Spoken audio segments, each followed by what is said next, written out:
Hi, welcome to the next video. This is about a little experiment I done recently.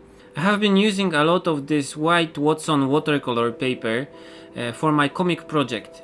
I have been buying this paper in those kind of blocks that are glued on all sides.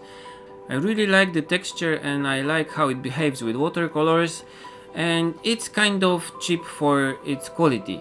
I have used a lot of it, so I have a lot of these backing thick boards left. They are kind of gray and stiff and nice and kind of smooth. So I wanted to try if I can use it as a base for a painting.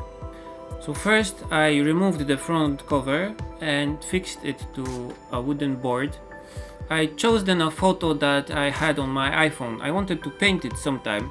This is a garbage dump kind of storage area of a bus depot that's really close to our house, and it has nice, probably not used anymore, bus stop signs just gathered there. It looks kind of interesting, and the gray color of the picture will be really nice for the gray backing of the watercolor block. I wanted to use this natural color in the picture.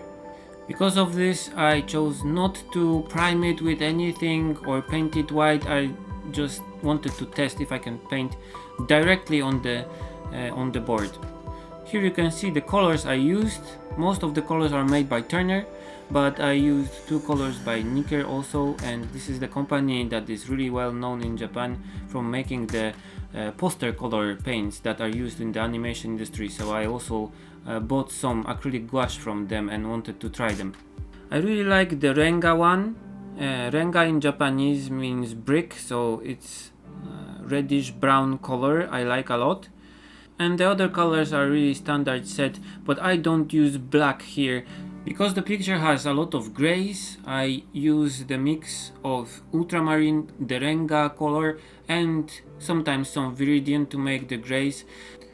Even though the picture ends up looking kind of bluish, I think it's more interesting this way, and the picture as a whole is more consistent. And when using just black, some pictures just end up kind of bland. Also, I'm using a kind of limited palette here, just few colors, and it's a nice exercise compared to the watercolor painting I do most of the times when I'm just using 38 colors, and most of the colors are like ready-made, easy to use. Here I have to mix everything, and this is also the method I use when painting outside. It makes things simple, and also you don't waste so much colors. Just pick few that are needed for the scene and think how I can paint this with just the few colors. This is a nice method, I really like it. I sometimes use my finger to smudge the paint, but other than this I'm using just standard brushes I have mentioned on my website many times. And here I'm using for the net, I'm using again the rigger brush, so a brush that has really long thin hair, and it keeps a lot of paint inside, so you can paint really thin long lines, steady and smooth. Excellent thing to have when painting backgrounds and scenes like this. Okay, so the picture is almost done. I chose the parts that were the most interesting to show here, and the experiment ended okay, but when I started to paint I was really anxious and I didn't know if this will be any good, because when wet just a little bit the board becomes really dark, it takes the water in.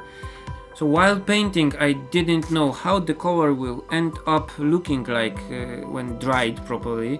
I had to test all the colors on a scrap watercolor paper and just count on my experience. Overall, I wanted to use the gray color of the board this time, but if I was going to do it again, I would probably use gesso to prime it first white. Okay, that's all in this video. Feel free to comment, subscribe and share. See you in the next one. Bye!